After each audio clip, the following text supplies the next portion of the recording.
Well, first of all, it's important not to generalize about the poor. Not everybody is poor for the same reason. Mm. There are four categories of poor people. Category one are people just broke.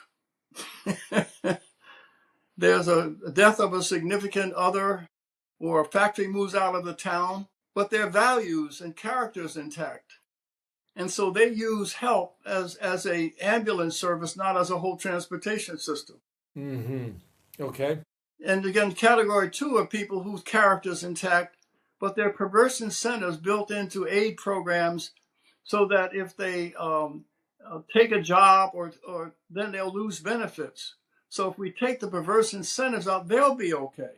Mm-hmm. Category three are people who are mentally or physically disabled, and we've got to find out a way to care for them. But the category four is the one that concerns most of us, because that's where the problems in society of violence and misbehavior.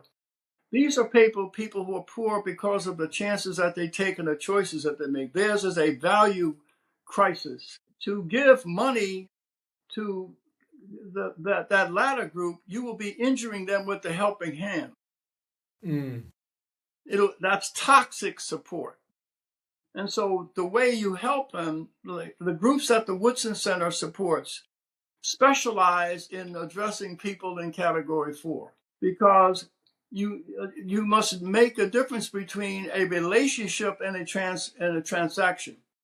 In order for people in category four to benefit from help, there first must be redemption. And once there is, and so what our groups do is they come in when they confront a person whose poverty is related to their lack of morality or character, the first thing they do is witness to that person by modeling the kind of values that person needs to adopt. And as a consequence, redemption occurs in that person.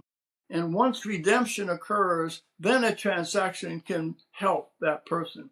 So the Dr. group Woodson, I'm going to jump in here if I may, just for a second, because I think you're honing in on something here. What you're honing in on something here with the work of the Woodson Center, which seems to be, of the four categories, the hardest category to tackle. absolutely. You're going to the heart of who a person is. You're speaking about redemption. I'm going to need you to define that for us. What is that redemption, and how can somebody else help somebody find that redemption? Okay. I think it was Chuck Swindoll, Pastor Swindoll said, 10% of who we are is external. Oppression, racism. 90% of who we are is our attitude about the 10%.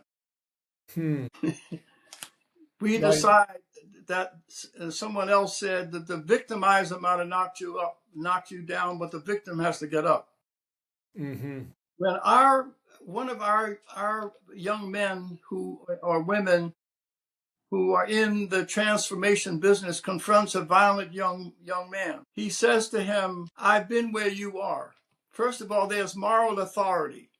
The young person looks at that person and knows of their reputation. And so their witness is, they were once a predator, now they are ambassador of peace. Mm-hmm. So that sparks curiosity on the part of the person. Okay. How did you get from where you were? He said, I'm not going to tell you, but I can show you. And this is where the relationship gets developed. Come walk with me. Here is my phone number. Come to my house. I want you to come and walk with me.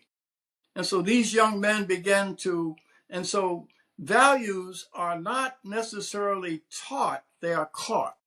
How do you raise your children? You model the values you want your children to follow. You don't give them a handbook on how to be a child. Right. There's no manual for that. There's no manual for that. But you put them in a situation. So what our groups do to change and promote redemption is witness with that person, walk with them, help them, take them to dinner. When you are in crisis or you having to call me, let me walk with you. And so there, as a consequence of establishing a relationship, they are able to, in a short period of time, entice people into changing. And once that happens, I don't really understand it, but I know it when I see it.